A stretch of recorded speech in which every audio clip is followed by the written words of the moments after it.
Welcome to the Real Paranormal Stories podcast with your host, Christopher Buckner.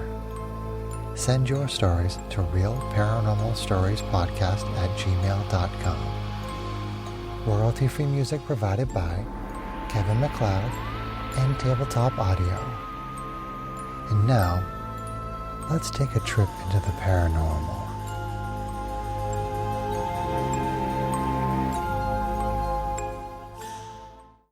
This story comes from Reddit user Neto Saito. That's Netto Saito. And this is their story. One of the scariest moments in my life came from something I cannot explain. It's something I think about every time I drive down that road. And it's something I continue trying to figure out.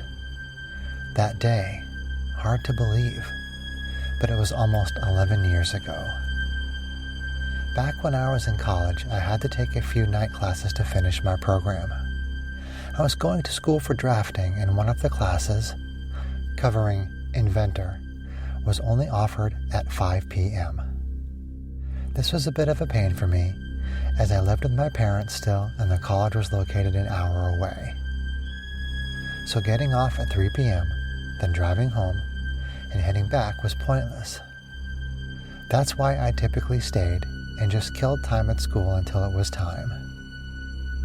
Sometimes my dad, who worked down the street from the school, would wait around, and my mom would meet us for dinner. But other times, it was just me killing time. Yeah, it was a pain, but you do what you have to do. One day near the end of the semester, both of my parents decided to meet up with me just as we had before. It was getting close to Christmas, and this town happened to be where our closest mall was located also. So they decided to use the chance to get in some Christmas shopping. And after we finished eating, they did just that. I went to school, they went shopping, and that was that. Or at least I thought. With Inventor, despite it lasting a few hours, you could leave whenever you wanted. We were allowed to work ahead, and he didn't care when you left as long as your assignment was done. Being someone who picked up on the program and 3D modeling quick, I was in the group of kids who was constantly 10 or so models ahead, so it didn't matter when I left usually. This being the end of the semester, however, I was out of work to do. I reached the end, so I ended up leaving class extra early. So I called my parents to let them know. They were still at the mall, so I drove over there to meet up with them. I did some shopping myself, and then we packed up the two cars to leave. Since they had gifts for me, my dad decided to drive one car, while my mom went with me in mine. Dad left first, so I didn't see what they had inside, and I took out after him. Back then, I still hated driving at night. Heck, I still do. So I followed him closely on the way back. My dad is a crazy safe driver, so he drives slow, annoyingly slow. So it took longer following him, but it was okay. Felt safer with him in the lead. Getting close to home, we arrived at the T outside of the town I'll call RL. My dad was at the stop sign ready to turn left, but a car was coming. So my dad, being an extra safe driver, he proceeded to peel out and cut the guy off. Now, RL isn't the safest town around, and when the guy slammed on his brakes and stopped in the road, I was scared. This is where people would get shot, and the guy stopping terrified me. I sat at the stop sign myself and had no idea what to do. Do I go? Do I wait? What is this crazy guy going to do? I sat there for a few minutes freaked out before my mom finally just said, "Just go." So I did, and the whole time I kept my eyes on the gray car as I slowly pulled out and passed them. "They are gone!" My mom screaming shocked me, and I remember saying, "What are you talking about?" As I too realized the car I was passing was not there. In fact, another car then passed through where the first car was sitting. The car was gone, where I was looking was empty. Later, when I got home, we asked my dad about it, and he was confused. He wouldn't answer a cell phone while driving. According to him, there was never a car. He wondered why we stopped, and said we were the only ones on the road, minus the guy he passed down the road away 5 or so minutes later. So, what did we see?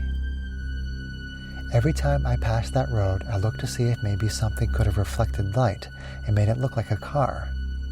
But there was nothing there. Just a cornfield.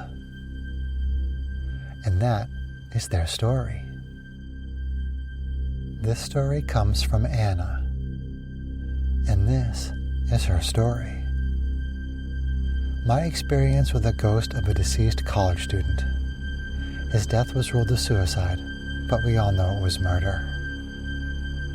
In 2012, I transferred to a small liberal arts college my sophomore year. My boyfriend at the time had a group of friends who lived in a house off campus. He told me that the year before his friends moved in, another group of guys he knew lived there. One of the guys who lived there the previous year, we'll call him C, had died in the house. His death was ruled a suicide, but it was super suspicious. The police claimed C hanged himself in his closet. However, when his roommates found him, he was lying on his bed with a belt around his neck. Apparently, C had a super crazy girlfriend. She was jealous, delusional, and physically abusive towards him. The night he died, his roommates heard him and his girlfriend fighting. After about 10 minutes of silence, his girlfriend left the house in a hurry. A half hour later, one of the roommates checked on C to see if he was okay. That's when they found him. The roommates tried to tell the police that the girlfriend was involved, but the police were convinced it was suicide. Fast forward to 2012, my boyfriend was telling me about C. Apparently he had a very specific way of opening doors. He would turn the knob all the way to the right, then lean all of his body weight into the door. My boyfriend told me this because he once saw C fall down basement stairs at a party by opening a door this way. He also broke a door in a dorm room doing this. The next day we went to visit the friends living in the house where C died the previous year. My boyfriend, Z, got stuck with the room C died in. We were sitting around drinking and chatting in Z's room. C got brought up. Z said, "Yeah, we all know his girlfriend killed him." At that moment, the doorknob turned all the way to the right, and the bedroom door flew open, just like my boyfriend had described it. All of the roommates were in Z's room, so none of them could have done it. At first, I thought my boyfriend told me the story about C, so they could play this prank on me to scare me. But the horror on his face convinced me that wasn't the case. We all sat there in stunned silence when we heard a thud in the closet. Z opened the closet, and the hanger that held his belts had fallen to the floor. We all ran out of the house so fast. I've racked my brain for years looking for an explanation. I'm a logical person and believe most things can be explained, but this experience still chills me to my bones. And that was Anna's story. That's the end of Season 1 of the Real Paranormal Stories podcast. Stay tuned for Season 2.